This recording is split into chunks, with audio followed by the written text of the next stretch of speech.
نحمده ونصلي ونسلم على رسوله الكريم أما بعد فأعوذ بالله من الشيطان الرجيم بسم الله الرحمن الرحيم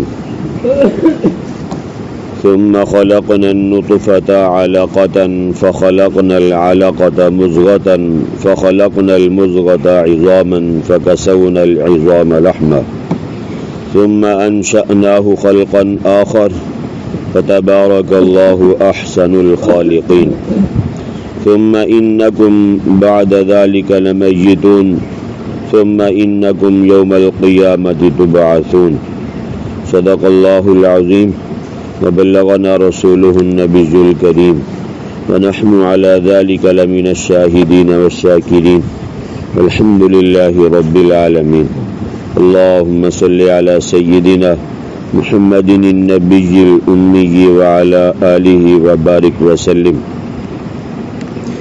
ثم خلقنا النطفة پھر بنایا ہم نے نطفے سے علقتاً لتھڑا فخلقنا العلقة پھر بنایا ہم نے لتھڑے سے مضغةً بوٹی یعنی گوشت فخلقنا المضغة عظاما پھر بنائی ہم نے بوٹی میں ہڈیاں فکسونا العظام لحما پس پہنایا ہم نے ہڈیوں کو گوشت ثم انشأناہ پھر ہم نے اس کو پیدا کیا خلقا آخر ایک اور پیدائش میں فتبارک اللہ احسن الخالقین بس برکت والا ہے اللہ تعالی جو سب سے بہتر بنانے والا ہے ثم انکم بعد ذلک لمیتون پھر بے شک تم اس کے بعد البتہ مرنے والے ہو ثم انکم یوم القیامت تبعثون پھر بے شک تم قیامت والے دن کھڑے کیے جاؤ گے۔ عزیزان گرامی 18واں سپارہ سورہ مومنون آیت نمبر 14 سے لے کے 16 تک یہ چند آیات کا ترجمہ آپ حضرات کے سامنے کیا ہے۔ بات چل رہی تھی ایمان والوں کی صفات کے بارے میں اور پھر اللہ تعالیٰ نے انسان کی تخلیق کے بارے میں بات کی ہے۔ مشرکین مکہ کے بارے میں فرمایا جاتا ہے کہ سختی اور شدت کے ساتھ وہ لوگ قیامت کا انکار کرتے تھے۔ قرآن کریم میں سورہ انعام آیت نمبر 29 میں ہے کہ ان ہی الا حیاتنا الدنیا وما نحن بمبعوثین، کہا کرتے تھے کہ نہیں ہے مگر دنیا کی زندگی اور ہم دوبارہ نہیں اٹھائے جائیں گے۔ یہ اللہ تعالیٰ نے ان کی بات کو ذکر کیا کہ ان کا عقیدہ یہ تھا، ان کا نظریہ اور سوچ یہ تھی کہ بس دنیا کی زندگی ہی ہے سب کچھ، جب مر جائیں گے پھر ہمیں دوبارہ زندہ نہیں کیا جائے گا۔ تو اور کبھی یہ کہتے تھے من یحیی العظام وہی رمیم، سورہ یاسین آیت نمبر 78، کون زندہ کرے گا ہڈیوں کو حالانکہ وہ بوسیدہ ہو چکی ہوں گی۔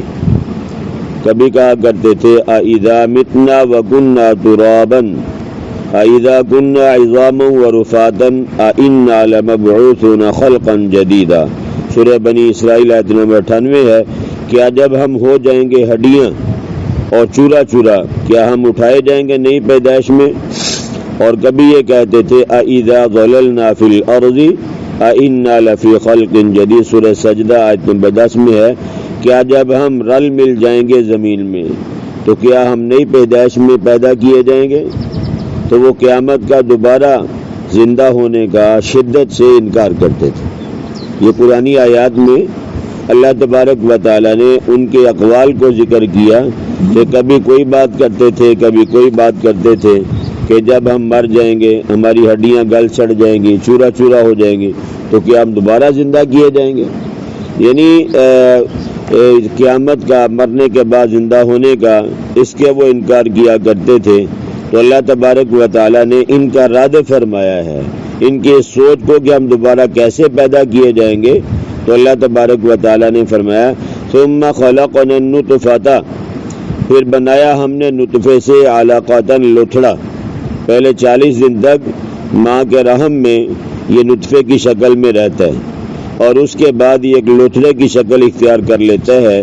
فرمایا فَخَلَقْنَا الْعَلَقَةَ مُضْغَةً، بس پیدا کیا ہم نے لوتھڑے سے بوٹی کو، سخت قسم کی بوٹی بنائی ہے، یعنی 40 دن کے بعد لوتھڑا بنتا ہے اور پھر 40 دن کے بعد یہ ایک بوٹی بنتی ہے سخت قسم کی۔ اور پھر فرمایا فَخَلَقْنَا الْمُضْغَةَ عِظَامًا، پھر بنائی ہم نے بوٹی میں ہڈیاں، یعنی پہلے نطفہ ہے پھر لوتھڑا ہے، پھر فرمایا کہ لوتھڑے سے ہم نے گوشت کی ایک بوٹی بنائی سخت قسم کی، اور پھر اس کے بعد ہم نے اسے بوٹی کے اندر ہڈیاں بنائی ہیں۔ فَكَسَوْنَا الْعِظَامَ لَحْمًا، جب ہاتھ پاؤں کی انگلیاں اور اسی طرح پاؤں کی انگلیاں، سارے جسم میں جو بھی ہڈیاں وغیرہ ہیں ساری کی ساری بن جاتی ہیں، تو فرمایا کہ پھر ہم اس ہڈیوں کے اوپر گوشت کو چڑھا دیتے ہیں۔ ماں کے رحم میں 40 دن کے بعد سارے معاملات بنتے رہتے ہیں۔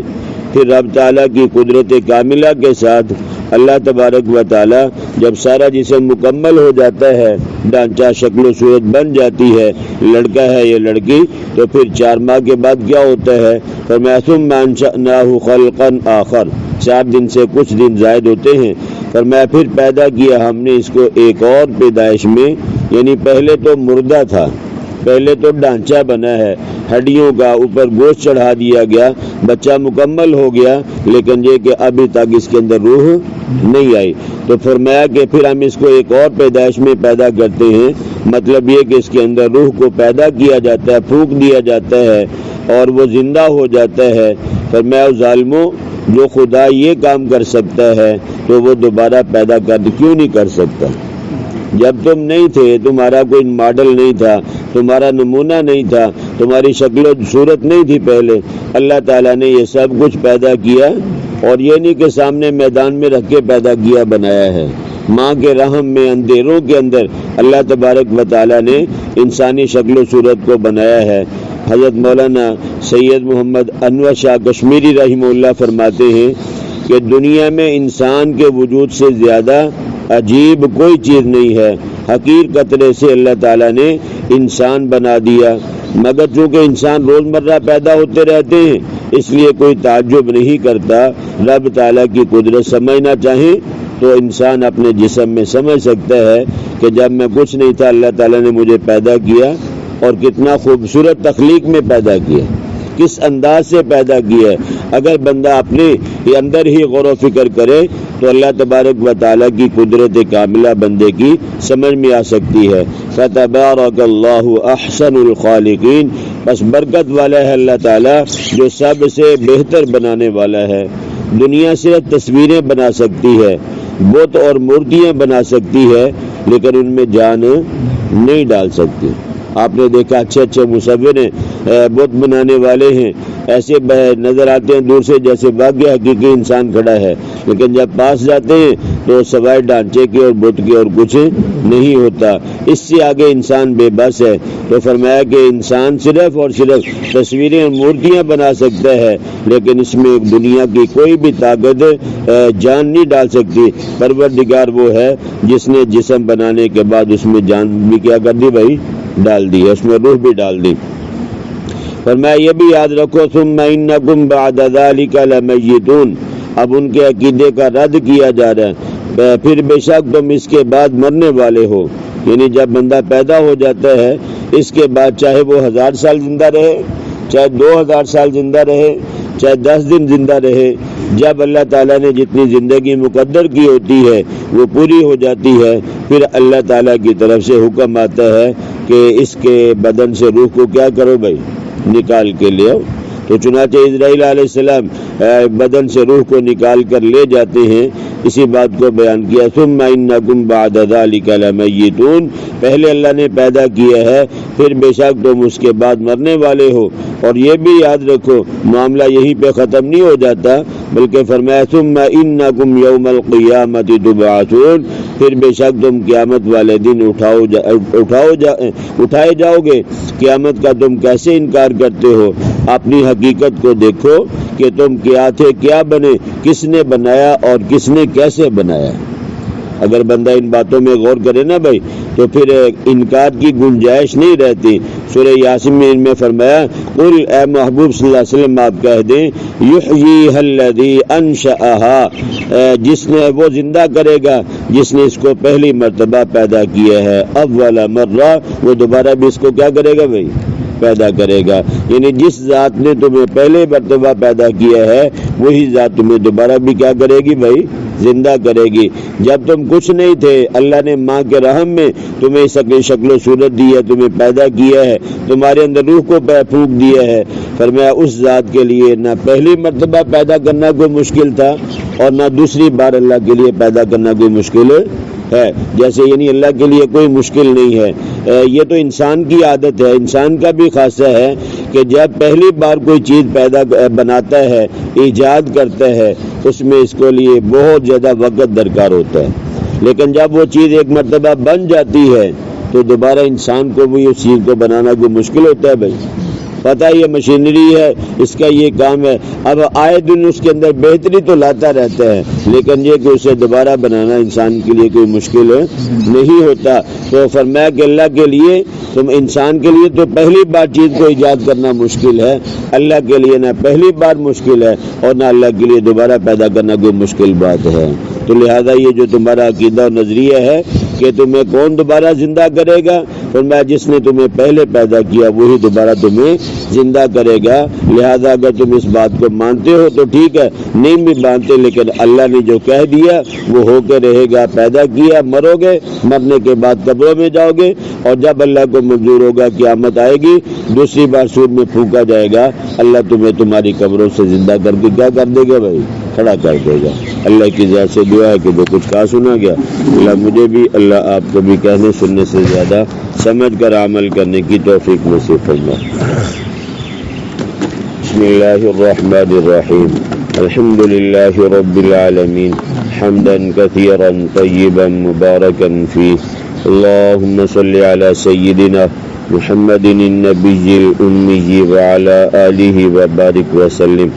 اللهم إنا نسألك علما نافعا ورزقا واسعا وعملا متقبلا، اللهم إنا نعوذ بك من علم لا ينفع، اللهم أرنا الحق حقا وارزقنا اتباعه وأرنا الباطل باطلا وارزقنا اجتنابه، لا حول ولا قوة إلا بالله، لا ملجأ ولا منجأ من الله إلا إليه، اللهم لك الحمد ولك الشكر على النعماء كله، جزا الله عنا سيدنا ومولانا محمدا صلى الله عليه وسلم ما هو أهله، سبحان ربك رب العزة عما يصفون وسلام على المرسلين والحمد لله رب العالمين، آمين برحمتك يا أرحم الراحمين۔